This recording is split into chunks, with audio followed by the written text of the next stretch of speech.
What's up with the squad? Back with another video. I seen the title was going down. Make sure you hit the like and subscribe button for me, please. Y'all see it in the title. So we about to jump right to it. So Harold, listening to the X thing last night, Elon Musk was talking about how he doesn't consider himself a conservative. He considers himself common sense.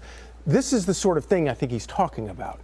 A lot of these policies are truly indefensible, and they're making people's lives worse in America.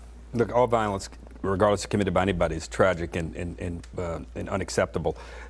This issue of migrants coming into our cities across the country committing these crimes touches a chord with us even more because these people are not American citizens, and there's questions about whether they should be here or not. My belief on Vice President Harris is she's going to have to answer these questions. Talk about what she did, what she learned, and how she would be different, and then the American people are going to be their ultimate judge and ultimate arbiters of whether or not they believe she's telling the truth. I do think that it's only fair, and I think Americans will be fair, the country will be fair as they listen to her, and they will judge to see if she's being authentic. If she's being ambitious in saying these things, I think she will be penalized. But I also think she will ask President Trump, as he's not fully answered the question, why did you block the bill that Republicans and the Democrats negotiated? We don't live in a dictatorship. There was an He is too focused on, and I one thing about it, these past few videos of watching Harold, I don't like him. A lot of times he beats around the bush. He makes up excuses for a problem, a big problem, talking about it being other crimes and having immigrants come in, that's added. You can't say that, and I say you can't say that because it is a big deal. We're talking about something that is messing up things. That's just adding fuel to the fire. I mean, you got the border wide open, letting everybody, come through, doing this, doing that, and this happens.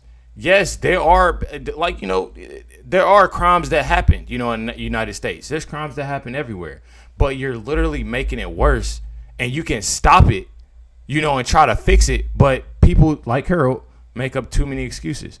And he's talking about, Trump, he's going to have to, she's going to ask him this, or he's going to get asked this. You need to be worried about what she's going to say. She's not even speaking to the press right now. And we're going to get into that later today or tonight, with the video that I got to drop. Because it's going to answer his question. You need to at least get a better plan or set of laws on the books. If you think you're going to be elected president, that's fine. But at least let's get the ball rolling. But I don't doubt you. She's going to have to answer these questions in this debate, and even before that, over the next few weeks. If we don't live in a dictatorship, how is it that she's running for president without one vote? But I'll let that pass. She got all the delegates. I'll let that pass. Okay, here's the bottom line. When you have a sanctuary city, sanctuary policies, right to shelter, no cash bail, all Democrat supported, defund the police, you're going to have a world like this. And with Kamala Harris in the White House, it will only increase exponentially. All you have to do is see the passion in that woman's voice when she said on day one, I'm going to close those migrant centers. We're going to send them into your community. We're going to give them a right to vote, a right to health care, education, whatever they need, we're going to give it to them. And you Americans who fought in the wars and built the streets, you're going to pay your taxes to pay for them.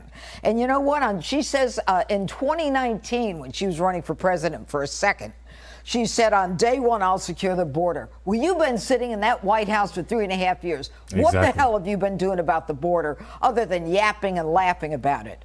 Because these crimes, as if they're not vicious enough, are being continuously repeated. The same predators, for example, the woman threw her death, 46 years old, threw her on the ground, put a knife to her throat, while his buddy, talking about aiding and abetting, took a metal pipe to her boyfriend. The same guy just got out of prison 2 months earlier. All right. And right before that, this same young guy named Bonilla, he's 24 years old. He also was charged with public lewdness in New Jersey. These are people, I know I got to wrap. These are people who don't belong in this country.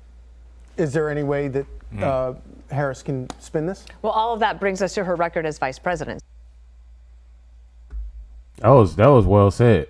I bet Earl gonna be quiet now. Well, all of that brings us to her record as vice president. So all the things she said she would do happened. Why? Because Biden put him forward. They did 94 executive orders. She was part of that.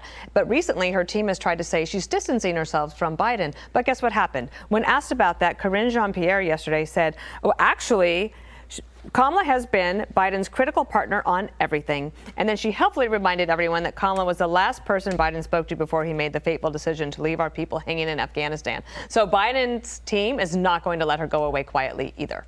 So, but you couldn't have predicted that criminals would come into the country if you opened the borders, right? No, that would never happen. This is a double whammy. You have illegal immigration and you have crime put together. It's like a Reese's peanut butter cup of preventable misery.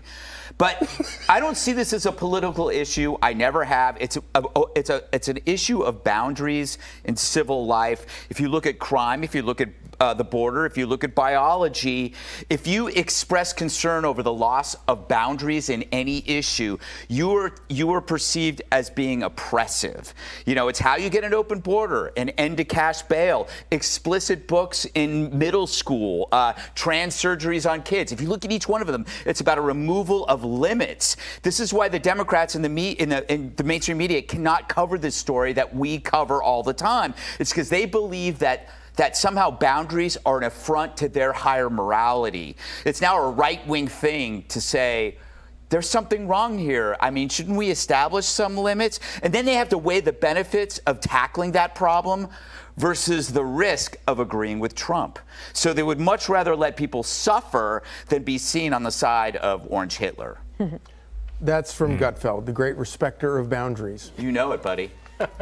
Judge Denise said it best, and I feel like, you know, a lot of people make up excuses for Kamala, and it, like I said, we gonna get into a couple other videos. Well, my last video dropped today is gonna explain a lot. You know, it's so many people that praise her and backs her for everything that, you know, she does now. She's not doing nothing. That's the thing. Like, she literally has done nothing. The way the reason why she's not speaking to press, the reason why she's not taking interviews, anything like that, is because she has done nothing, and she knows she hasn't. She knows she hasn't. So when she says, oh, Trump is scared to do the debate and he's scared to do this and he's scared to do that, it's all lies, y'all. It's all lies to hide the fact of what they're actually going through right now. Just think about that. They're really going through a troubled time and a troubled campaign based off the fact, you know, you have people that's leaving her rallies. You know, you have people that are posting here, posting there. They're paying, I'm pretty sure they said they were paying TikTok stars and other social media, you know, influencers to throw out videos of her. Like, it's so much that they're failing. They're trying to make it all look good, y'all. They're trying to make it all look good, and I'm telling y'all, it's not looking good. And the whole thing with the border and this, that, and the other, I feel like back then, I know for a fact, I didn't really know anything about it. You know, I would see people talk about it. I would see my parents talk about it and say, oh, Trump is the R word. He's trying to close the border. He's building a wall. He's doing this. He's doing that. It made him look out, you know, being a bad guy. And look where we at now. We're in a bad position now of situations like this, you know, happening. And it's literally people. And like I said, there's crimes everywhere. There's a lot of crimes in the United States. But why add more? You know, she literally is destroying it. You know, destroying America. That's how I feel. That's definitely how I feel. But y'all let me know y'all comments and thoughts down below. I put up post up in my communities tab. I'm not seeing y'all comments for some reason. I don't know. My channel is obviously getting mad. Y'all know my channel. I'm gonna tell y'all this. You know, and watch it happen today. My channel is getting messed up so bad. I had 2,000 views in 15 minutes, y'all. I wouldn't lie to y'all. I had 2,000 views in 15 minutes. And by the 18, 19 hour mark, I had 5,000 views. That should tell you something. The way that algorithm works with YouTube, you having 2,000 views in 15 minutes, oh yeah, that video is getting shared. It's getting this. I'm telling y'all. I want the truth to get out. Make sure y'all hit the like and subscribe button. Stay tuned for the next 2 videos drop today. Catch y'all next one.